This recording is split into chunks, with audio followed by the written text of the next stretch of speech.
பிஸ்மில்லாஹிர் ரஹ்மானிர் ரஹீம். அஸ்ஸலாமு அலைக்கும் வரஹ்மத்துல்லாஹி தஆலா வபரகாத்துஹு. பிஸ்மி வானொலி நேயர்களே, ஒரு நல்ல சந்தர்ப்பத்தில் நாம் இப்போது ஒன்று கூடியிருக்கிறோம். சிங்கப்பூர் திருநாட்டினுடைய 59வது தேசிய தினத்தை கொண்டாடி மகிழ்ந்து கொண்டிருக்கக்கூடிய இந்த இனிய வேளையில் சிங்கப்பூரினுடைய மூத்த சமூக அடித்தள தலைவர்களில் ஒருவரான இதழ் ஆசிரியர், நாணய மாற்று வணிகர், சமூக ஆர்வலர், ஒரு முக்கிய அமைப்பினுடைய தலைவர், தன்முனைப்பு பேச்சாளர், எழுத்தாளர், படைப்பாளி என்ற பல தளங்களில் இயங்கி சமூக பணி ஆற்றி வருகின்ற ஒரு சிறப்பு விருந்தினரை இந்த வாரம் நாம் நேர்காணல் காணவிருக்கிறோம். பிஸ்மி வானொலி ஒவ்வொரு வாரமும் நம் சிறப்பு விருந்தினர் என்ற நிகழ்ச்சியின் வாயிலாக பல அரிய கருத்துக்களை அள்ளி தந்து கொண்டிருக்கிறது. அந்த வகையிலே ஒவ்வொரு சனிக்கிழமையும் நம் சிறப்பு விருந்தினர் நிகழ்ச்சி ஒளிபரப்பு செய்யப்பட்டு ஒவ்வொரு ஞாயிற்றுக்கிழமையும் மறு ஒளிபரப்பு செய்து வருவதை நம் நேயர்கள் அனைவரும் அறிவார்கள். அந்த வகையிலே இந்த வாரம் நம் சிறப்பு விருந்தினர் நிகழ்ச்சிக்கு நாம் நேர்காணல் காணவிருப்பது நாணய மாற்று வணிகர்கள் சங்கத்தினுடைய மேனாள் தலைவரும், சிங்கப்பூர் முஸ்லிம் லீக் அமைப்பினுடைய தலைவரும், ஐக்கிய இந்திய முஸ்லிம் சங்கத்தினுடைய செயல் தலைவரும் ஆகிய புதிய நிலா இதழ் ஆசிரியர், அன்பிற்கும் மரியாதைக்கும் உரிய அண்ணன் மு ஜஹாங்கீர் அவர்களை பிஸ்மி வானொலிக்காக நேர்காணல் காண்பதில் பெருமகிழ்ச்சி அடைகிறோம். அஸ்ஸலாமு அலைக்கும் ஜஹாங்கீர் அண்ணே.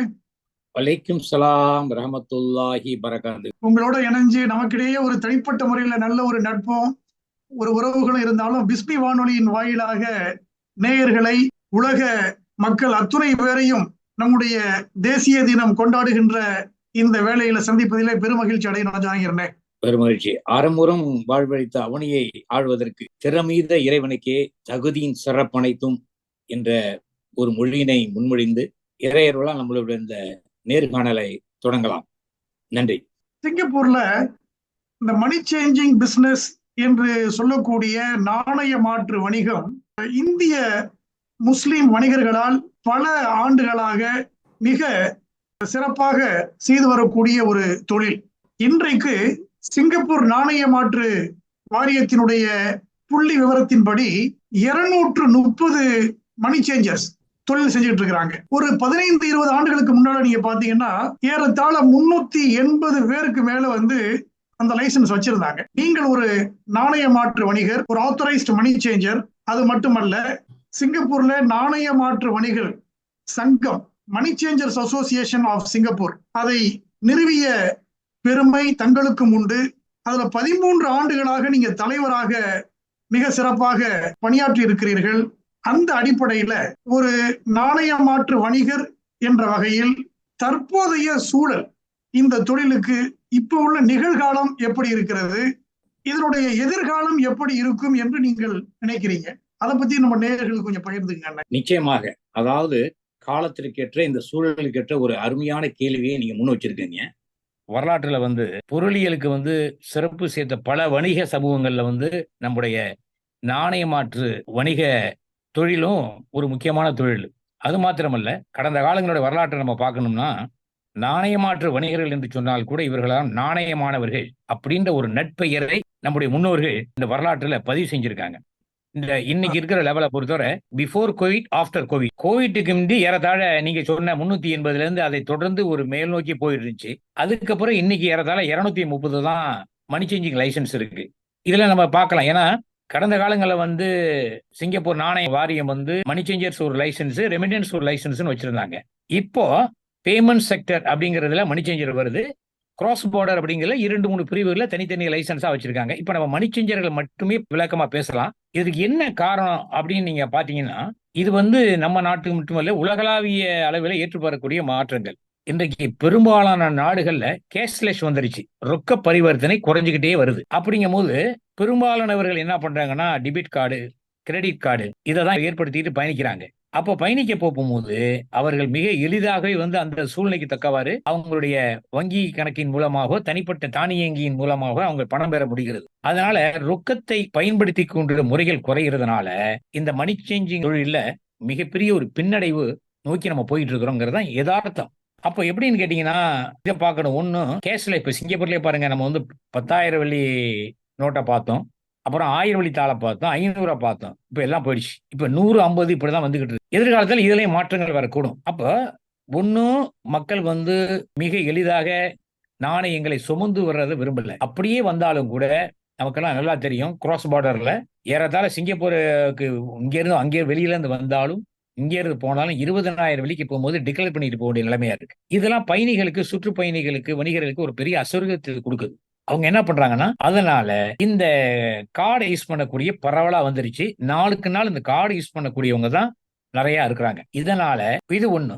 அதே போல வெளிநாடுகளுக்கு இங்க இருந்து போனவங்க, நான் முதல்ல சொன்னது ஒரு சிங்கப்பூர் வரக்கூடிய சுற்றுப்பயணிகள். சரி, இங்க இருந்து போகக்கூடியவருடைய நிலைமை என்ன இருக்குன்னு கேட்டீங்கன்னா, ஒரே கார்டுல ஏறத்தாழ 20க்கு மேற்பட்ட நாடுகள்ல போய் நம்ம பணத்தை மிக எளிதாக மாற்றிக்கொள்ள முடியும் கார்டை வச்சு. அப்ப அப்படி இருக்கும்போது இவங்க வந்து இங்க இருந்து போறதும் வந்து ரொம்ப சொற்பமா ஒரு 3000 சிங்கப்பூருக்கு மத்த நாணயம் தேவைப்படுதுன்னா, அவங்க ஒரு 500 வெள்ளிக்கு மொத்தம் மாத்திட்டு 2000 வெள்ளிய வெள்ளிக்கு வந்து அவங்க தன்னுடைய கார்டுகளை யூஸ் பண்ணிக்கிறாங்க. இப்ப என்ன அந்த நிலைமையில பார்க்கிறோம்னா, பொதுவாக சொல்ல போனால் மணி சேஞ்சர்கள், அதுவும் ரிட்டெய்லர்ஸை பொறுத்தவரை, சிங்கப்பூரை பொறுத்தவரை இந்த தொழில் இறையருளால் நிச்சயமாக நீடிக்கும்.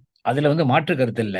ஆனா இதனுடைய வளர்ச்சி என்பது ஒரு குறிப்பிட்ட அளவுக்கு மேல போறதுக்கான வாய்ப்புகள் என்பது மிக மிக மிக சொற்பம். இன்னைக்கு அதை நோக்கி தான் போயிட்டு இருக்கோம். சோ இப்படி ஒரு சூழ்நிலைகள் வர்றதுனால வியாபாரிகள், இப்ப நான் சொல்றதை கேட்டு நம்முடைய வணிக பெருமக்கள் வந்து குழப்பம் அடைவதற்கோ அச்சம் அடைவதற்கோ தேவையே இல்லை. ஏன்னா என்றைக்கு வந்து ஒரு நெருக்கடிகள் வருதோ ஒரு தொழில்ல, நாம் அடுத்ததற்கான வாசல்கள் திறக்கப்படுவதாக நம்ம நினைக்கணும். பொதுவாக சொல்லுவாங்கல்ல, ஒரு வாசல் அடைக்கப்பட்டால் 9 வாசல்கள் திறக்கப்படும் அப்படின்னு சொல்றாங்க. அதனால அடுத்ததை நோக்கி பயணிக்கணும். என்ன செய்யலாம் அப்படின்னா, இப்ப இருக்கக்கூடிய இந்த நாணய, அதாவது வந்து வெறும் மணி சேஞ்சர் லைசன்ஸ் மட்டுமே வச்சிருக்கக்கூடியவர்கள், நான் முதல்ல குறிப்பிட்ட மாதிரி, ஏன்னா இப்ப நிறைய படித்த இளைஞர்கள் இந்த 2வது தலைமுறையில வந்துட்டு இருக்காங்க. ஒன்று, நான் மணி சேஞ்சர் லைசன்ஸையும் வச்சுக்கிட்டு அடுத்து கிராஸ் பார்டர் போன்ற லைசன்ஸை பெற்றுக்கிட்டு அடுத்தடுத்த லெவலுக்கு கொண்டு போறது என்பது ஒண்ணு.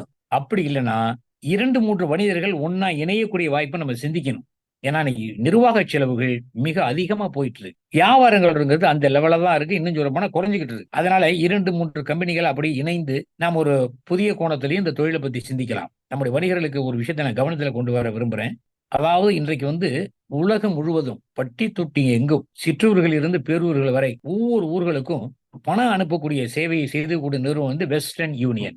இந்த வெஸ்டர்ன் யூனியன் வந்து நமக்கு தெரியும், துரித காலத்துல ஒரு அபரீதமான அலட்சி. ஆனா இவங்க எப்படி இந்த தொழிலை தொடங்குனாங்கன்னா, முதல்ல இந்த வெஸ்டர்ன் யூனியன் ஆரம்பிச்சது வந்து டெலிகிராப் சர்வீஸ் தான். அதாவது இளைய தலைமுறை பல பேருக்கு அந்த டெலிகிராப் சர்வீஸை பத்தி அவ்வளவு தெரிஞ்சதுக்கான வாய்ப்புகள் மிக குறைவு. அதாவது வந்து இப்ப வாட்ஸ்அப் வந்துருச்சு, இமெயில் யூஸ் பண்றோம். அதுக்கு முதல்ல ஃபேக்ஸ் யூஸ் பண்ணணும். இதுக்கு முதல்ல துரிதமா அந்த செய்திகளை கொண்டு போறது டெலிகிராப் தந்தி சர்வீஸ் என்று சொல்லுவார்கள். தந்தி அனுப்புறோம் அப்படிம்பாங்க. இதை தான் வெஸ்டர்ன் யூனியன் தொடக்கத்துல செஞ்சிச்சு.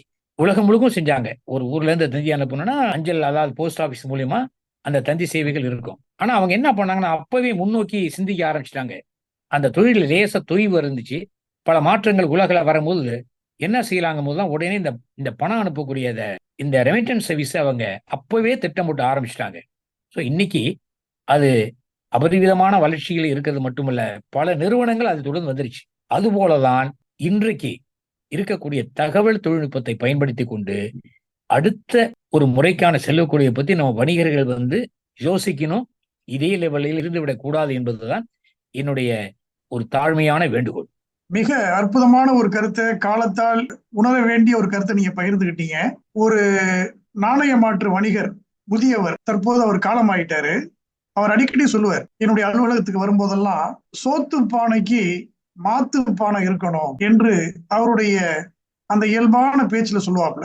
சோத்து பானைக்கு மாத்து பானை இருக்கணும். அததான் ஜஹாங்கீர் அண்ணன் மிக அற்புதமாக, டெக்னாலஜி வளர்ந்து கொண்டிருக்கக்கூடிய இந்த காலத்துல பின்டெக், இ பேமெண்ட், இ வேலட், இப்படி பேமெண்ட் சர்வீசஸ் ஆக்ட் 2019 அதில் சொல்லப்பட்டிருக்கக்கூடிய கருத்துக்களை மிக சுருக்கமாக எல்லோருக்கும் விளங்கக்கூடிய வகையில ரொம்ப அற்புதமா நீங்க பகிர்ந்துக்கிட்டீங்க. எனக்கு இன்னொரு கேள்வி என்னன்னா, ஒரு நாணய மாற்று வணிகராக இருக்கக்கூடிய நீங்கள், ஒரு தொழில் அதிபராக இருக்கக்கூடிய உங்களுக்கு இலக்கியத்தில் ஆர்வம் ஏற்பட்டு நீங்கள் ஒரு இதழ் ஆசிரியராக, ஒரு படைப்பாளியாக புதிய நிலா என்ற ஒரு இதழை பல ஆண்டுகளாக நீங்கள் செய்து வருவதை நாங்கள் அறிகிறோம். அதனுடைய நோக்கம் என்ன? எப்படி உங்களுக்கு இந்த இலக்கியத்துல அந்த ஆளுமையும் ஆர்வமும் ஏற்பட்டது? அதை பத்தி கொஞ்சம் சொல்லுங்களேன் நம்ம நேயர்களுக்கு. நான் இளம் வயதில் இருந்தே அதிகமாக வாசிப்புக்குரிய பழக்கம் உடையவன். சரி. அதாவது என் கண்ணில் படக்கூடிய இதழ்கள், நூல்கள் அதெல்லாம், அது குறிப்பாக அந்த தன்முனைப்பு நூல்கள் இவெல்லாம் நான் தொடர்ந்து ரொம்ப சின்ன வயசுல இருந்தே படிச்சுட்டு வர்றேன். அப்படி நான் படிக்கும்போது என்ன பண்றதுன்னு கேட்டீங்கன்னா, எந்த புஸ்தகங்களை, எந்த நூலை நான் வாசிச்சாலும் அதுல இருக்கக்கூடிய முக்கியமான குறிப்பு தகவல்களை நான் குறிப்பெடுத்து வைத்துக் கொள்வேன். அதுல அப்படியே குறிப்பு வச்சுக்கிட்டு மீண்டும் மீண்டும் அதை படிப்பேன். இப்படி படிக்கக்கூடிய செய்திகளை என்னுடைய சக நண்பர்களோடு பகிர்ந்து கொள்வதும், விமர்சிப்பதும் ஒரு பழக்கமா கொண்டிருந்தேன். சோ அப்பவே என்னுடைய இளமை காலத்திலே பல நண்பர்கள் சொல்லுவாங்க, "நீ ஒரு பத்திரிக்கை கூட ஆரம்பிக்கலாம். இவ்வளவு அழகா தகவல்கள்லாம் நீ சொல்லிட்டு இருக்கிறியே, இது ஒரு சில பேருக்கு போறதோட இது பலருக்கும் போகணும்னு" சொல்லுவேன். நான் மாணவர் பருவத்திலே பல நண்பர்கள் எனக்கு ஊக்குவித்தது உண்டு. இருந்தாலும் காலச்சூழல் நம்ம அதிலெல்லாம் இப்ப கவனம் செலுத்தல.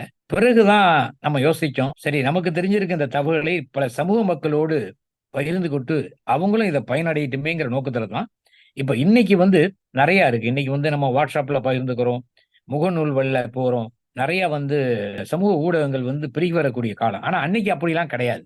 அது மட்டும் இல்லாம ஒரு சாதாரண ஒரு வாசகரா இருந்து ஒரு நாளிதழுக்கு, ஒரு வார இதழுக்கு ஒரு தகவல்களை, ஒரு கதைகளை அனுப்புனா கூட அவ்வளவு எளிதா வெளியே வந்துடாது. ஏன்னா அப்ப பிரபலங்களுக்கு மட்டும்தான் வாய்ப்பு கொடுத்தாங்க. சோ இதெல்லாம் நம்ம கருத்துல கொண்டு இறையருளால 1996ஆம் ஆண்டு புதிய இதழை ஒரு சிற்றிதழ் முயற்சியாக மிக எளிமையாக நம்ம தொடங்கணும். இந்த புதிய நிலா இதனுடைய முக்கிய நோக்கம் என்பதை நாம் அதில் போட்டிருப்போம். மனிதநேய மத நல்லிணக்க எழுச்சி இதழ் என்றும் தன்முனைப்பு இதழ் என்றுதான் நம்ம குறிப்பிடுவோம்.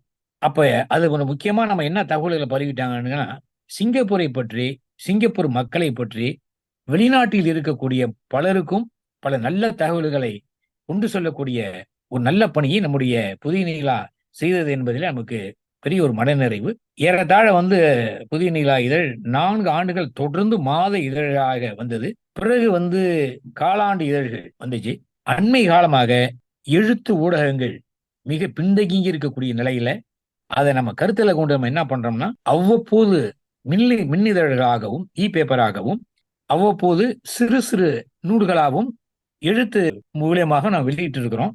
இதுதான் புதிய நிலாவுடைய வரலாறு. நாம் கற்றுக்கொண்டதை மக்களோடு பகிர்ந்து கொள்ள வேண்டும், அது அடுத்தவர்களுக்கும் பயனளிக்க வேண்டும் என்கிற ஒரு சின்ன ஒரு முயற்சியாக, ஒரு எளிய முயற்சியாக தொடங்கப்பட்டு பயணிப்பதுதான் நம்ம புதிய நிலாவுடைய பயணம். அந்த இதில் நான் பல தடவை படிச்சிருக்கிறேன். உங்களுடைய கேள்வி பதில் அங்கம் பலரையும் சிந்திக்க தூண்டி இருக்கிறது. பலரும் அதை பற்றி மிகவும் பாராட்டி இருக்கிறார்கள். அது ஒரு மிக பாராட்டுதலுக்குரிய ஒரு அங்கமாக நானும் அதை பார்க்கிறேன். 28 ஆண்டுகளாக ஒரு இதழை தொடர்ந்து செய்வது என்பது சாதாரண விஷயம் அல்ல.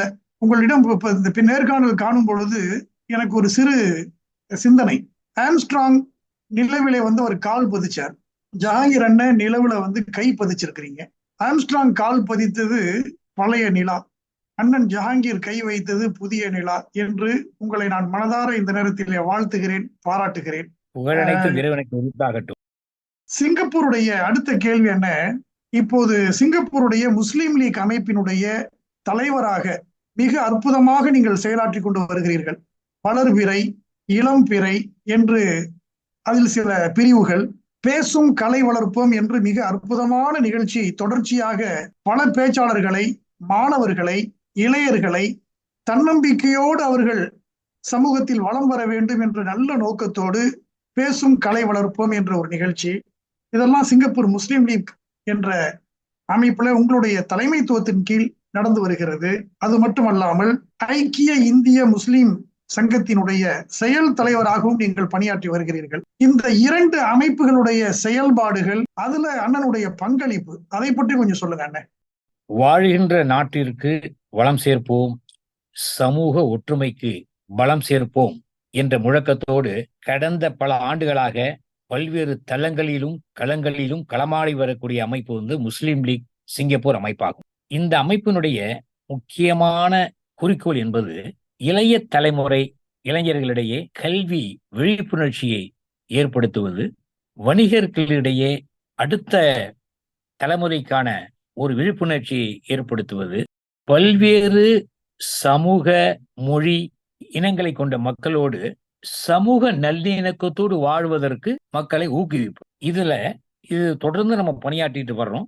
இதுலயே நம்ம சில பிரிவுகளை வச்சிருக்கோம். குறிப்பாக மொழி மற்றும் இலக்கிய பிரிவுக்கான ஒரு அமைப்பு என்பது இளம்பிறை இலக்கிய வட்டம். மகளிர் முன்னேற்றத்தை முன்னிறுத்தி பணியாற்றக்கூடிய அமைப்பு வளர்பிறை மகளிர் வட்டம். மனித நேய உதவிகளை குறைந்த வருமானம் உள்ள குடும்பங்களுக்காக செய்யக்கூடிய உதவிகளா இருக்கலாம், வசதி குறைந்த மாணவர்களுக்கான இலவச டியூஷன் வகுப்புகளா இருக்கலாம். இதையெல்லாம் முன்னெடுத்து நடத்தக்கூடிய அமைப்பு என்பது இளைஞர் அமைப்பான உதவும் கரங்கள். அப்ப இப்படி குறிப்பிட்ட ஒரு சில பணிகளை மட்டுமே நாம் நினைவில் வைத்துக் கொண்டு முடிந்த அளவிற்கு பணியாற்றுகிறோம்.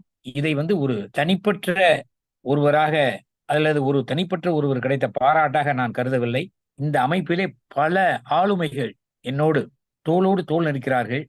பல இளைஞர்கள், பல மகளிர் அணியினர் தொடர்ந்து நம்மளோடு பயணித்துக் கொண்டிருக்கிறார்கள். அதனுடைய ஒவ்வொரு முயற்சியிலையும் வெற்றியிலும் எல்லோருக்கும் பங்கு உண்டு. அவர்களுடைய ஒத்துழைப்பு இல்லாமல் இது எதுவுமே நடக்காது என்பதனை இந்த நேரத்தில் பதிவு வச்சு அவர்களுக்கும் நன்றி தெரிவித்துக் கொள்கிறேன். இதுல குறிப்பா சொல்லணும்னு சொன்னா, அந்த இளம்புற இலக்கிய வட்டம், இது மொழி மற்றும் இலக்கிய பிரிவு. இந்த இளம்புற இலக்கிய வட்டமும் ஜாலாமுசார் சமூகம் என்ற இந்திய நற்பணி செயற்குழுவும் இணைந்து மாதத்திற்கு ஒரு முறை ஜாலாமுசார் சமூக மன்றத்தில் பேசும் கலை வளர்ப்போம் என்ற ஒரு வாழ்வியல் பயிலரங்கை நாம் நடத்தி கொண்டு வருகிறோம். இது குறிப்பாக தொடக்கப்பள்ளி, உயர்நிலைப் பள்ளி, கல்லூரி மாணவிகள் உள்பட்ட பலருக்கும் பேச்சாற்றலை வளர்ப்பதற்கான பயிற்சி மட்டுமல்லாமல் ஒரு சிறந்த தலைமையத்துவ பண்புகளை வளர்க்கக்கூடிய ஒரு பயிற்சியமாக திகழ்ந்து கொண்டிருப்பதிலே நமக்கெல்லாம் மகிழ்ச்சி. தொடர்ந்து இதுக்கு சமூக மக்கள் ஆதரவு அளிக்க வேண்டும் என்று பணியோடு கேட்டுக்கொள்கிறேன். அடுத்து ஐக்கிய இந்திய முஸ்லிம் சங்கம். இது ஏறத்தாழ 60 ஆண்டுகளை இந்த அமைப்பு கடந்து வருவதில் பெரிய மகிழ்ச்சி. இந்த நேரத்தில் ஒன்று குறிப்பிடணும். நம் சிங்கப்பூரில் நாகூரில் பிறந்த MK ஜபாரானன் அவர்கள் நாகூரிலே பிறந்து சிங்கப்பூரிலே வாழ்விடமாக கொண்டு ஒரு தொழிற்சங்க தலைவராக தன் வாழ்க்கையை தொடங்கியவர். பிறகு ரெடின்மாஸ் தொகுதியினுடைய நாடாளுமன்ற உறுப்பினராக 5 ஆண்டு காலம் மிக சிறப்பாக பணியாற்றிருக்கார் திரு காலஞ்சென்ற திரு MK ஜப்பாரண்ணன் அவர்கள்தான் இந்த ஐக்கிய இந்திய முஸ்லிம் சங்கத்தை நிறுவியவர். அப்போதே நாங்கள் எல்லாம் இளைஞர்களாக இருக்கவும் என்னை போன்ற பலரையும் அந்த அமைப்பில் இணைத்து அவர் தொண்டாற்ற ஊக்குவித்தார். அந்த ஐக்கிய இந்திய முஸ்லிம் சங்கத்தினுடைய இன்றைய வளர்ச்சியை சமூக மக்கள் அவசியம் தெரிந்து கொள்ள வேண்டும் என்பது என்னுடைய வேண்டுகோள். ஐக்கிய இந்திய முஸ்லிம் சங்கம் இன்றைக்கு லிட்டில் டால்பின் என்ற பெயரிலே 3 பொது பாலர் பள்ளிகளை நடத்தி வருகிறது. ஏறத்தாழ 50லிருந்து 55 பேருக்கு உட்பட்ட ஆசிரியர் பெருமக்கள் இதில் முழு நேர ஊழியர்களா இருக்காங்க. இது லாப நோக்கமற்ற ஒரு அமைப்பு. இந்த அமைப்பிலிருந்து வரக்கூடிய இந்த வருமானத்தை கொண்டு, இந்த சேமிப்பை கொண்டு ஐக்கிய இந்திய முஸ்லிம் சங்கம் ஒவ்வொரு ஆண்டுகளும் இறையருளால 50,000 வெள்ளியிலிருந்து 75,000 வெள்ளி வரை கல்வி உபகார சம்பளங்களை வழங்கி வருகிறோம். அது மாத்திரமல்ல, அரபி, தமிழ் மதரசா வகுப்புகளை ஹஜ்ஜா ஃபாத்திமா பள்ளிவாசல், தாருல் இஸ்லாம், தாருல் அமான், அடுத்து அல்ராபேத்தா போன்ற இடங்களில நாம ஒவ்வொரு சனிக்கிழமையும் ஞாயிற்றுக்கிழமையும் மாணவர்களுக்கு மதரசா நிகழ்வுகளையும் தொடர்ந்து நாங்கள் நடத்தி கொண்டு வருகிறோம். அதில் வரக்கூடிய பல மாணவ மாணவிகள் தொடர்ந்து பயனளித்துக் கொண்டு வருகிறார்கள் என்பது நமக்கு மிகப்பெரிய ஒரு மனநிறை. இந்த 2 அமைப்புகள்ல நீங்க ஆற்றக்கூடிய பணிகள் மட்டுமல்லாம ஒரு மூத்த சமூக அடித்தள தலைவராக, ஒரு சீனியர் கிராஸ் ரூட் லீடராக ஜாலான் பசார் சமூக மன்றத்துல இந்திய நற்பணி செயற்குழு அதை நிறுவிய பெருமக்களில் தாங்களும் ஒருவர். அது மட்டுமல்ல, அந்த இந்திய நற்பணி செயற்குழுல 7 ஆண்டுகள் தலைவராக நீங்கள் பணியாற்றிய அனுபவம் தங்களுக்கு உண்டு. மக்கள் கழகம், பீப்புள் அசோசியேஷன் ஏறத்தாழ 35 ஆண்டு கால தங்களுடைய சமூக சேவையை பாராட்டி அங்கீகரித்து சமீபத்துல தங்களுக்கு நட்சத்திர விருது வழங்கி கௌரவித்ததை நாங்கள் கண்டு பெருமகிழ்ச்சி அடைந்தோம். இந்த சமூக அடித்தள தலைவராக நீங்கள் பணியாற்றியது, இந்திய நற்பணி செயற்குழுவில் தங்களுக்கு ஏற்பட்ட அனுபவம், அதை பற்றி நம்ம நேயர்களுக்கு கொஞ்சம் சொல்லுங்க அண்ணே. மிக்க மகிழ்ச்சி காதலனே. அதாவது என்னுடைய அனுபவத்தை பகிர்ந்து கொள்வது என்பதை விட, இந்த சமூக அடித்தள அமைப்புகள் என்றால் என்ன, அந்த அமைப்புகளின் இணைவதன் மூலம் சமூக மக்கள் பெறக்கூடிய நன்மைகள் என்ன என்பதை பற்றி இந்த தருணத்தில உங்கள் அனுமதியோடு நான் பகிர்ந்து கொள்ள விரும்புகிறேன். அவசியம் சொல்லுங்க. மண்ணில் உள்ள மனிதர்களை நீங்கள் நேசித்தால் விண்ணில் உள்ள இறைவன் உங்களை நேசிப்பான் என்று சொல்லி மனிதநேய மாண்பிற்கு மகுடம் சூட்டிய அன்பின் தாயகம் நபிகள் நாயகம் ஸல்லல்லாஹு அலைஹி வஸல்லம் அவர்கள் அக்கம் பக்கத்தாரிலே வசிக்கக்கூடிய மக்களிடத்திலே நல்லுறவை பேணுவதை பற்றியும், அக்கம்பக்க மக்களிடத்திலே, பகுதி மக்களிடத்திலே இன்ப துன்பங்களிலே பகிர்ந்து கொள்ள வேண்டும் என்பதை பற்றியெல்லாம் நிறைய சொல்லியிருக்கிறார்கள். இதை நாம் எல்லோரும் தெரிந்து வைத்திருக்கிறோம். அந்த அடிப்படையில சமூக அடித்தள அமைப்புகள் அல்லது சமூக பணிகள்ல நீங்கள் வாருங்கள், சேர்ந்து பணியாற்றுங்கள் அப்படின்னு நம்ம சமூக மக்கள் அழைக்கும் போது பலர் பேர் என்ன நினைக்கிறாங்கன்னு கேட்டீங்கன்னா, நம்முடைய நேரத்தையும் உழைப்பையும் இவர்களை இலவசமாக அல்லவா பயன்படுத்திக் கொள்ள பார்க்கிறார்கள் என்று ஒரு தவறான கண்ணோட்டத்துல இருக்காங்க. அதல்ல. பொதுவாக சமூக அடித்தள அமைப்புகள் என்பது அதுல பல பிரிவுகள் இருக்கு. வசிப்போர் குழு, அப்புறம் சமூக மட்டத்தில் இருக்கக்கூடிய பல்வேறு குழுக்கள். பொதுவாக நம்மள பலர் இயல்பாகவே பல திறமையை கொண்டவர்களா இருக்காங்க. அப்ப குறிப்பாக இளைய தலைமுறை மக்கள் இவங்கெல்லாம் அந்த சமூக அமைப்புகளை போய் இணைய போகும்போது இவர்களுடைய திறமையை, ஆற்றலை வளர்த்துக் கொள்வதற்கும் தொடர்புகளை மேம்படுத்திக் கொள்வதற்கும் ஒரு அருமையான தளமாக இந்த சமூக அடித்தள அமைப்புகள் அமையுது. அதுல குறிப்பாக காற்பந்தாட்ட வீரரா இருக்கலாம், கிரிக்கெட்ல ஆர்வம் உள்ளவங்களா இருக்கலாம், ஒரு பாடகரா இருக்கலாம், எழுத்தாளரா இருக்கலாம். இவங்களுடைய ஆற்றலை வலிமைப்படுத்திக் கொள்வதற்கும் வளர்ப்பதற்கும் சமூக அடித்தள அமைப்புகள் ஒரு பெரிய ஒரு பயனடையுது. மிக இலவசமாகவே உங்களுக்கு பல வாய்ப்புகள் அங்க இருக்கு. உங்களையும் மேம்படுத்திக் கொண்டு உங்களோடு பலரையும் அதில் இணைத்துக் கொள்ளலாம். இது ஒரு பெரிய ஒரு நன்மை. அடுத்தது என்னன்னு கேட்டீங்கன்னா, இன்னைக்கு வசிப்போருக்குள்ள இருந்தாலும் சமூக மன்றத்தில் இருந்தாலும் ஒரு சமூக அடித்தள தலைவராக நீங்க இருக்கும் போது உங்களை மேம்படுத்திற்கான ஒரு அடிப்படை குடிமகனுக்கு தேவையான அந்த கடமை உணர்வு, கண்ணியம் பேணுதல், கட்டுப்பாடோடு வாழ்வது எப்படி என்பதை நீங்கள் நிச்சயமா ஊக்குவிக்கப்படுவீர்கள் அல்லது உங்களுக்கு பயிற்சிக்கப்படும். ஒரு தலை சிறந்த குடிமகனாகவும் ஒரு நல்ல தலைவனாகவும் நீங்க உயர்வதற்கான பல வாய்ப்புகள் அங்க இருக்கு. அது மாத்திரமல்ல, நீங்கள் இப்படி இந்த சமூக அடித்தள அமைப்புகள்ல போய் பல்வேறு நிகழ்ச்சிகளையும் பல்வேறு நிகழ்வுகளையும் கலந்துக்கிறதன் மூலமாக மிக எளிதாக நீங்கள் அந்தந்த பகுதியில் இருக்கக்கூடிய நாடாளுமன்ற உறுப்பினர்களை, அமைச்சர்களை சந்திப்பதற்கும் அவர்களோடு உரையாடுவதற்கும் உங்கள் கருத்துக்களை பரிமாறுவதற்கான ஒரு நல்ல வாய்ப்பு இருக்கு. பொருத்தமான கருத்துக்கள் சரியான இடத்திற்கு அந்த கருத்துக்கள் சொல்ல செய்யப்பட்டு ஆய்வு செய்யப்படுது. இது பயனளிக்குமே. ஆனால் இது எல்லோருக்கும் நாட்டுல அது சட்டமாக்கப்படக்கூடிய வாய்ப்பு கூட நம்ம நாட்டுல இருக்கு. இதுதான் நம்ம நாட்டுல இருக்கக்கூடிய ஒரு தலை சிறந்த ஒரு சமூக கட்டமைப்பு. இதை சமூக மக்கள் எல்லோரும் பயன்படுத்திக் கொள்ள வேண்டும் என்பது நம்முடைய தாழ்மையான வேண்டுகோள். அது மாத்திரமல்ல, என்னுடைய அனுபவத்தை பத்தி சொன்னீங்க.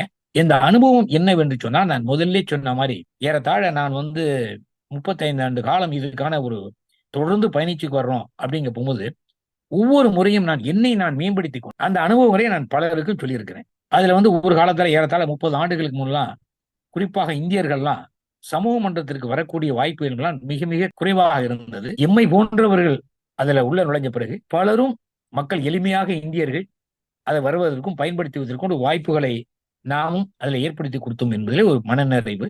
நீங்கள் பிரார்த்தியுங்கள், தொடர்ந்து நம்ம பயணிப்போம். அற்புதம். அதாவது இதுல ஒரு செய்தி நீங்க முத்தாய்ப்பா சொல்றீங்க, ஒன்றுபட்டால் உண்டு வாழ்வு. அந்த செய்திய சமூக அடித்தள தலைவராக நீங்கள் பணியாற்றிய பொழுது எல்லோரும் ஒன்றுபட்டு இந்த தேசத்திற்காக நல்லிணக்கத்தோடு ஒற்றுமையோடு பாடுபடுவது நம்மையும் மேம்படுத்தும், நம் சமூகத்தையும் மேம்படுத்தும், நம் நாட்டையும் மேம்படுத்தும் என்று மிக அற்புதமான ஒரு தகவலை நம்ம நேயர்களுக்கு நீங்க பகிர்ந்துகிட்டீங்க. கடந்த 7 ஆண்டுகளாக சுமார் 6 லட்சம் பேர் உலகின் பல நாடுகளில் இருந்து பிஸ்மி வானொலியை கேட்டுக்கொண்டிருக்கிறார்கள். பிஸ்மி வானொலியினுடைய ஆலோசனை குழுவில் ஒரு முக்கிய ஆலோசகராக அண்ணன் ஜஹாங்கீர் அவர்கள் நீங்கள் இடம்பெற்றிருக்கிறீர்கள். பிஸ்மி வானொலியை பற்றி உங்களுடைய கருத்து, அதனுடைய சேவை, இதை பற்றி நம்ம நேயர்களுக்கு நீங்க என்ன நினைக்கிறீங்கன்னு கொஞ்சம் சொல்லுங்க அண்ணே. தாராளமாக. அதுக்கு முதல்ல ஒரு முன்னெடுப்பா ஒரு செய்தியை உங்களோட பகிர்ந்து கொள்ள வேண்டும். சரி. கடந்த சில ஆண்டுகளுக்கு முன்பு உலக சுகாதார நிறுவனம் ஒரு ஆய்வு ஒன்றை வெளியிட்டிருந்தது. சரி. என்னவென்று சொன்னால், இந்த மனித சமுதாயம் எதிர்காலத்தில் எதிர்நோக்கக்கூடிய மிகப்பெரிய ஒரு பெரிய சவால், இன்னும் சொல்ல போனால் ஒரு சவாலான நோய் என்று கூட சொல்லலாம். என்னவென்று சொன்னால் தனிமைதான். தனிமையை அதிகமானவர்கள் உணர தொடங்கி விடுவார்கள். அப்ப அந்த தனிமையை தொடங்கும் போது இயல்பாக இவர்களுக்கான மன அழுத்தங்களும் மனநோய்களும் அதிகரிக்கான வாய்ப்புகள் இருப்பதாக ஒரு ஆய்வு சொன்னது. இதை ஏன் இப்ப நான் குறிப்பிடுறேன் அப்படின்னு சொன்னீங்கன்னா, இன்னைக்கு பெரும்பாலானவர்கள் எல்லோரும் எடுத்துக்கிட்டீங்கன்னா நான் மன அழுத்தத்தில் இருக்கிறேன், மனச்சோர்வுல இருக்குன்னு தான் பெரும்பகுதி சொல்றாங்க. இதை நம்ம சரி செய்வதற்கான வாய்ப்பு என்பது பல்வேறு இருக்கு. இன்னைக்கு சமூக ஊடகங்கள் நிறைய பழகிடுச்சு. அதாவது முகநூல், காட்சி ஊடகம், வலைதளம் இப்படி நிறைய இருந்தாலும் கூட மக்களோடு உற்ற தோழனாக இருக்கக்கூடிய ஒரு மிகப்பெரிய ஊடக சாதனம் என்னவென்று சொன்னால் வானொலி தான். இந்த வானொலி எல்லா நேரங்களும் மக்களோடு இருக்கு, நிழலா இருக்குன்னு கூட சொல்லலாம். இன்னைக்கு எடுத்துங்க, இன்னைக்கு சமையலில் பணியாற்றக்கூடிய தாய்மார்கள் எந்த நேரமும் பெரும்பாலான அவர்களுக்கு சென்றடைகிறது வானொலி செய்தி தான். வாகனத்தை ஓட்டிக்கொண்டே மக்கள் இன்னைக்கு கேட்டுக்கிட்டு இருக்காங்கன்னா அது வானொலியை தான். அதான் நம்ம நாட்டுல இன்றைக்கு முதியோர்கள் இன்னைக்கு நாளுக்கு நாள் அதிகரிச்சு வரக்கூடிய இருக்குதுல, இந்த முதியோர்களுக்கு உற்ற துணையாக நண்பனாக இருக்கக்கூடியது இந்த வானொலி தான். ஆகவே அன்பு சகோதரர் சீனி ஜாஃபர் கனி அவர்களுடைய பெரிய முயற்சி, பலருடைய ஆலோசனையின் பேர்ல 5 ஆண்டுகள் முன்பு இந்த பிஸ்மி வானொலியை அவர் தொடங்கினாலும் இன்றைக்கு நாளுக்கு நாள் அதன் மூலம் பயனெறக்கூடிய மக்கள் அதிகரிச்சுக்கிட்டே வர்றாங்க. பொதுவாக சொல்வார்கள், செய்திகள் புனிதமானவை, கருத்துக்கள் சுதந்திரமானவை. இதுதான் ஒரு ஊடகத்தினுடைய அடிப்படை கருத்தாக இருக்க வேண்டும். அதை நோக்கி நம்முடைய பிஸ்மி வானொலி இலட்சிய இஸ்லாத்தினுடைய ஏற்றமிகு கொள்கைகளை, அல் குர்ஆனுடைய மொழிகளை, அண்ணல் நபிகள் நாயகம் ஸல்லல்லாஹு அலைஹி வஸல்லம் அவர்களுடைய வாழ்க்கை முறைகளை அன்றாடும் மக்களிடத்திலே பதிவு செய்து கொண்டிருக்கிற ஒரு அருமையான பணியை செய்வதோடு மட்டுமல்லாமல் பல்வேறு சமூக மக்களோடு ஒரு சமூக நல்லிணக்கத்திற்கு பாதை அமைப்புக்குரிய ஒரு உறவு பாலமாக நம்முடைய பிஸ்மி வானொலி இருக்கிறது. இதை இறையருளால் இந்த பயணங்கள் தொடர வேண்டும், வளர வேண்டும், வாகை சூட வேண்டும் என்று இந்த நேரத்திலே நாம் பிரார்த்திப்போம். நம்முடைய நண்பர் சீனி ஜாஃபர் கனி பொருளியல் நிபுணராக அறியப்பட்டவர். அவருடைய இந்த தொழிலிலிருந்து முன் வந்து பிஸ்மி வானொலி என்ற ஒரு வானொலியை துவங்க வேண்டும், லாப நோக்கமற்ற ஒரு சேவையை நாம் ஆற்ற வேண்டும், இஸ்லாமிய பெருமக்களுக்கு மட்டுமல்ல ஒட்டுமொத்தமான மானிட சமூகத்திற்கே மனித நேயத்தை, ஒற்றுமையை, நல்லிணக்கத்தை பரப்ப வேண்டும் என்று பல சவால்களுக்கு மத்தியிலே இதை நடத்தி வருவதை நாம் அறிவோம். இதற்கு சிங்கப்பூரில் மட்டுமல்ல உலகில் இருக்கக்கூடிய அத்துணை பெருமக்களும், பிஸ்மி நேயர்களும், சகோதர சகோதரிகளும் தங்களுடைய தொடர்ச்சியான ஆதரவை தந்து எல்லா வகையிலும் விளம்பரங்கள் வாயிலாக பிஸ்மி வானொலியை மற்ற நண்பர்களுக்கும் பெருமக்களுக்கும் இதை எடுத்து சொல்வதன் வாயிலாக இதனுடைய வளர்ச்சிக்கு பெரிய பங்களிப்பை தர வேண்டிய ஒரு சமூக பொறுப்பு நமக்கு இருக்கிறது என்று இந்த நேரத்திலே நான் பதிவு செய்ய விரும்புகிறேன். இந்த நல்ல காரியத்தை தொடர்ச்சியாக எடுத்து நடத்துகின்ற பிஸ்மி வானொலி அதனுடைய நிறுவனர் சீனி ஜாஃபர் கனிக்கு எல்லாம் உள்ள அல்லாஹ் எல்லா வளங்களையும் நலங்களையும் தந்து இந்த உலகம் இருக்கும் வரை, காற்று இருக்கும் வரை பிஸ்மி வானொலி தொடர்ந்து நிலைத்து நீடிக்க வேண்டும் என்று நாம் அனைவரும் துஆ செய்வோமாக என்ற ஒரு பிரார்த்தனையோடு ஒரு முக்கியமான கேள்வி அண்ணன் ஜஹாங்கீர் அண்ணன்ட்ட இப்ப நான் கேட்க விரும்புறேன். வாழ்க்கை என்பது என்றால் என்ன என்றால் பலரும் பலவிதமான கருத்துக்களை பதிவு செய்கிறார்கள். சிலருக்கு வாழ்க்கையில வெற்றி கிடைக்கிறது, சிலருக்கு கிடைப்பதில்லை. சிலர் மகிழ்ச்சியாக இருக்கிறார்கள், சிலருக்கு அந்த மகிழ்ச்சி கிடைப்பதில்லை. இப்படி வெற்றி தோல்வியும் மகிழ்ச்சியும் துன்பமும் மாறி மாறி இந்த உலகத்திலே ஏற்படுகிறது. இதற்கு என்ன காரணம் என்று அண்ணன் நினைக்கிறீங்க? அதை பத்தி சொல்லுங்க அண்ணன். கடல் என்பது பொதுவானதுதான். அந்த கடலை நோக்கி நம்ம போகும்போது அந்த கடற்கரைக்கு போய் ஒரு சிலரை நம்ம அந்த கடல் நீர்ல கால் பதிச்சுட்டு திரும்பிடுறோம். சிலர் அந்த கடல்ல போய் குளிச்சுட்டு வர்றாங்க. இன்னும் சிலர் கடல்ல போய் மீன் பிடித்து வருகிறார்கள். நாடுகளை விட்டு நாடு கடப்பதற்கு நாம் பயணத்திற்கு இந்த கடலை பயன்படுத்திக்கிறோம். ஆனா ஒரு சிலர் மட்டும்தான் அந்த கடல் ஆழ்கடல்ல போய் மூழ்கி முத்தோடு வெளிவருகிறார்கள். இப்படின்னு பார்க்க போகும்போது கடல் என்பது ஒன்றுதான். யார் யார் எந்தெந்த நோக்கத்திற்காக எந்தெந்த தேவைக்காக பயணிக்கிறார்களோ அவர்களுக்குள்ள பலனும் பலமும் கிடைக்கிறது என்பது ஒரு யதார்த்தமான ஒரு நியதி.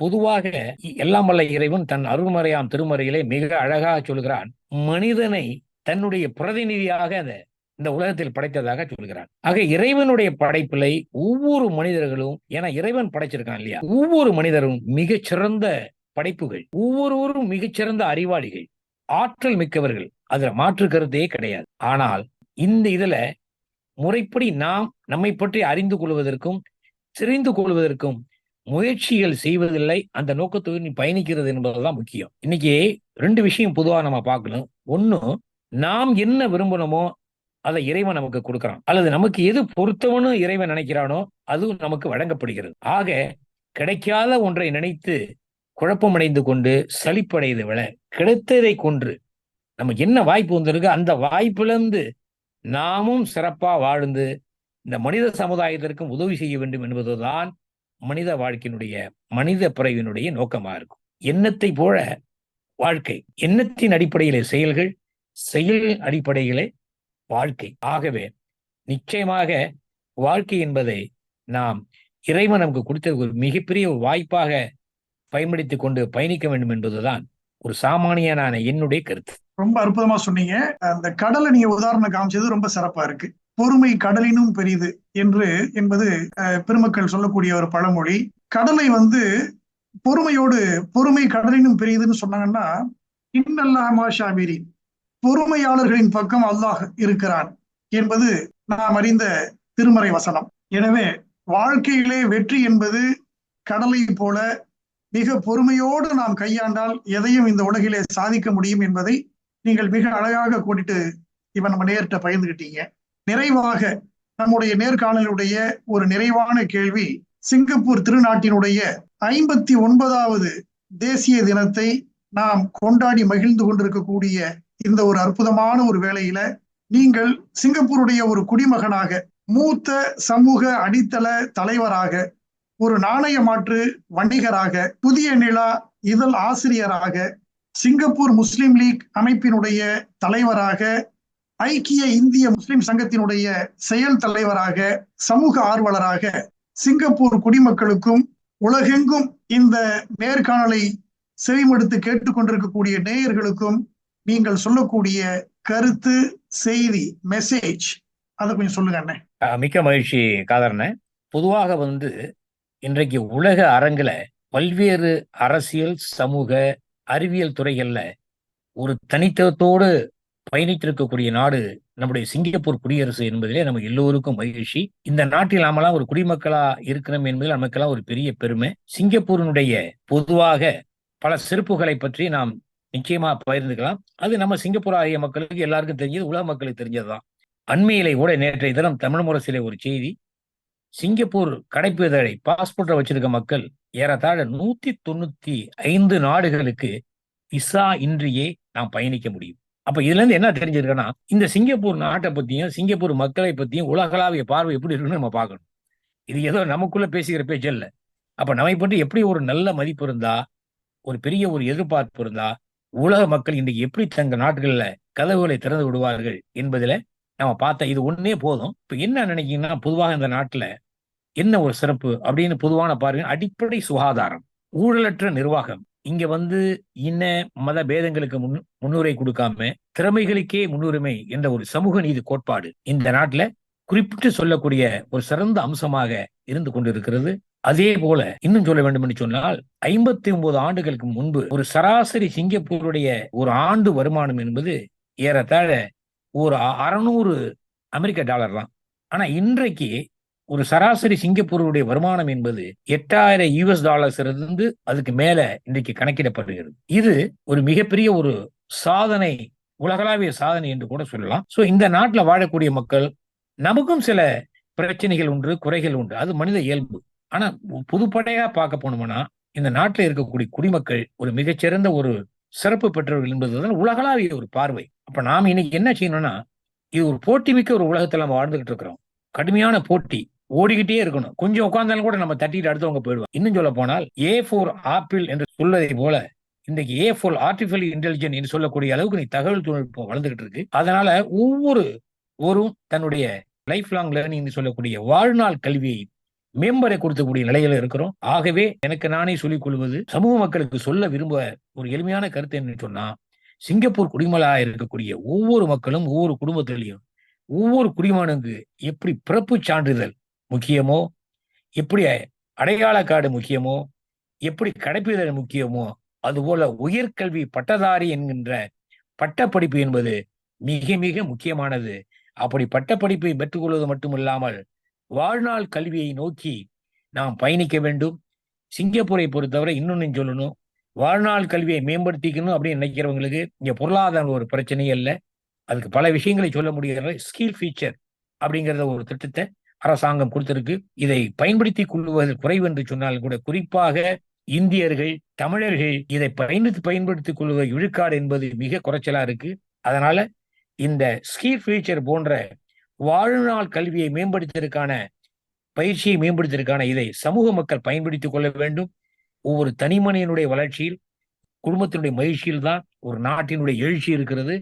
ஆகவே அதை நோக்கி நாம் பயணிப்போம் என்று சொல்லி, இந்த இனிய வாய்ப்புகளை வழங்கிய பிஸ்மி வாணியினுடைய தலைமை இயக்குனர் அன்பு சகோதரர் சீனி ஜாஃபர் கனி அவர்களுக்கும், சமூகத்தினுடைய பல்வேறு துறைகளிலும் சிறந்த ஆளுமையாக இருக்கக்கூடிய ஒரு மிகப்பெரிய கணக்காயர் கவிஞர், எழுத்தாளர், பேச்சாளர், சமூக தலைவர் என்று இருக்கக்கூடிய அண்ணன் காதரண்ணன் அவர்கள் எம்மை நேர்காணல் கண்டால் என்பதில் எனக்கு உள்ளபடியே ஒரு பெரிய பேரென்பும், தொடர்ந்து நம்முடைய இந்த கூட்டணி தொடர வேண்டும் என்று சொல்லி வாய்ப்புக்கு நன்றி பாராட்டி நிறைவு செய்கிறேன். அஸ்ஸலாமு அலைக்கும் வரஹ்மத்துல்லாஹி வபரகாத்துஹு. மிக அருமையான ஒரு நிறைவு செய்தியை நீங்க சொன்னீங்க. இதுல 2 முத்தாய்ப்பான செய்தி. ஒன்று, வாழ்நாள் கல்வி, லைஃப் லாங் லேர்னிங். அதற்கு சிங்கப்பூர் பல அரசு மானியங்களை ஸ்கில்ஸ் ஃபியூச்சர் வாயிலாக 40 வயதிற்கு மேற்பட்ட சிங்கப்பூர் குடிமக்களுக்கு ஒவ்வொருவருக்கும் 4000 வெள்ளி தருகிறார்கள். அதுல நமக்கு தேவையான படிப்புகளை படிச்சு நம்மளை மேம்படுத்திக்கலாம். அடுத்தது, செயற்கை நுண்ணறிவு, artificial intelligence. A for apple மாதிரி இப்ப ஜாகிரன் எப்படி சொல்லுவீங்க, நான் எதிர்பார்க்கவே இல்லை. ஒரு நாணய மாற்று வணிகராக இருந்து டெக்னாலஜியை எந்த அளவுக்கு நுட்பமாக நீங்கள் தொடர்ந்து கவனித்துக் கொண்டிருக்கிறீர்கள். எங்களை போன்ற ஆடிட்டர்களுக்கு, கணக்காய்வாளர்கள் இதை பேசினால் இதில் ஒரு பெரிய ஆச்சரியம் இல்லை. நீங்கள் சொல்வது எனக்கு உண்மையிலேயே மிகவும் பெருமையாக இருக்கிறது. ஆர்டிபிஷியல் இன்டெலிஜென்ஸ் எல்லா துறைகளிலும் வந்துவிட்டது. இப்போ ஒரு மீட்டிங் நடந்துச்சுன்னா இப்ப மினிட்ஸ் எடுக்கிறதுக்கெல்லாம் முதல்ல ஒருத்தவங்க உட்காந்து பக்கத்துல எழுதிட்டு இருப்பாங்க. இப்போ ஆர்டிபிஷியல் இன்டெலிஜென்ஸ் தான் மினிட்ஸ் எடுக்குது. இப்படி நிறைய அதனுடைய வளர்ச்சி இருக்கக்கூடிய இந்த காலகட்டத்துல நம் சிங்கப்பூர் குடிமக்களுக்கும் உலக மக்களுக்கும் உங்களுடைய திறமையை மேம்படுத்திக் கொள்ளுங்கள், கற்றுக்கொண்டே இருங்கள், எல்லா வகையிலும் உங்களுக்கு வெற்றி வந்து சேரும் என்ற ஒரு அற்புதமான வளமான செய்தியை நம்முடைய தேசிய தின கொண்டாட்ட வேளையிலே நீங்கள் பகிர்ந்து கொண்டிருக்கிறீர்கள். மிக இந்த நேரம் போனதே தெரியல. உங்களை பேட்டி கண்டது பெரும் மகிழ்ச்சியாக நான் கருதுகிறேன். இந்த நல்ல வேளையில் நம்முடைய எல்லா கேள்விகளுக்கும் உங்களுடைய அனுபவங்களை தொகுத்து மிக அற்புதமாக வெளிப்படையாக நீங்கள் வர்த்தகர்களுக்கு, நாணய மாற்று வணிகர்களுக்கு, சமூக மக்களுக்கு, சமுதாய சேவை செய்யக்கூடிய இளைஞர்களுக்கு, இல்லத்தரசிகளுக்கு, இப்படி நிறைய செய்திகளை நீங்கள் பகிர்ந்து கொண்டு எங்களுடைய ரொம்ப அற்புதமான நேர்காணலை நடத்திய அண்ணன் ஜஹாங்கீர் அவர்களுக்கு பிஸ்மி வானொலியின் சார்பாக நம்முடைய அன்பையும் நன்றியையும் தெரிவித்து, இந்த வாய்ப்பை வழங்கிய பிஸ்மி வானொலி தலைமை நிர்வாகி, நிறுவனர் நண்பர் சீனி ஜாஃபர் கனி அவர்களுக்கும் அதனுடைய ஊழியர்களுக்கும் நிர்வாகத்தினருக்கும் நன்றி கூறி, சிங்கப்பூருடைய தேசிய தின நல்வாழ்த்துக்களை உங்கள் அத்துணை பேருக்கும் தெரிவித்து இன்ஷா அல்லாஹ் நிறைவு செய்வோம். அடுத்த வாரம் நம் சிறப்பு விருந்தினர் என்ற நிகழ்ச்சியில் மற்றொரு சிறப்பு விருந்தினரோடு உங்களை சந்திப்போம் இன்ஷா அல்லாஹ். அஸ்ஸலாமு அலைக்கும் வரஹ்மத்துல்லாஹி தஆலா வபரகாத்துஹு.